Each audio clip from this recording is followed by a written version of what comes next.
Hello guys and welcome to Salesforce Drillers. In our previous video we have seen the SSH concept in Git.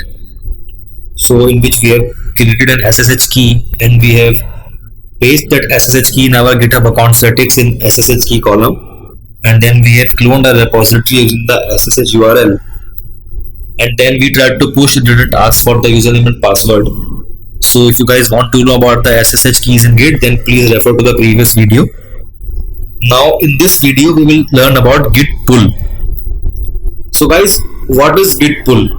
So if I say, then git pull is used to download your remote system repository contents into your local system repository, or I can say it is used to update your local system repository contents with respect to your remote system repository. Now suppose, let us take an example. Let's suppose you are working in an organization and there are more than 2 or 3 developers working on a project. So if you are working on a particular repository and another developer has written some code and pushed that code in the remote repository, but that particular code that he has pushed in the remote repository is not in your local repository, because he is working on a system and you are working on your own system. So to get that particular code, or I can say to get that particular file in your local system, you need to execute git pull command. So let us have an example.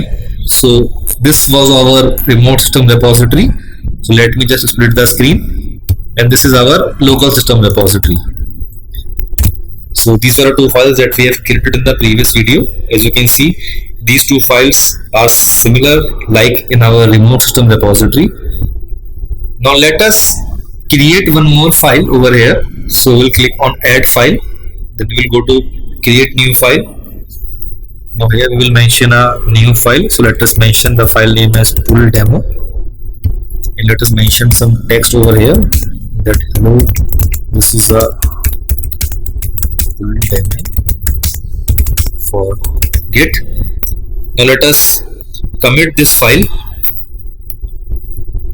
So as you can see, there is a new file added with the name pull-demo in the remote system repository, but in our local system repository we are still having only 2 files.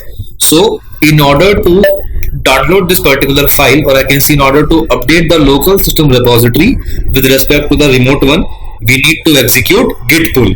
So the command for this is git pull origin. Now what is origin? Origin refers to the GitHub repository URL that we will discuss in our git remote session. So now when I will press enter after git pull origin, so as you can see, it is saying that one file changed, that is pull-demo. So that is the same file from our remote system repository. So if I will do ls over here and show you the content of pull-demo, so as you can see, this is the similar content as that of our remote system. So that is how we can use git pull. So what is git pull? Git pull is used to download the content of your remote system repository into your local system environment, or you can say git pull command is used to update the local system repository with respect to the remote system repository. So thank you guys. Now in the next video we will learn about branches. That is the most important concept in Git.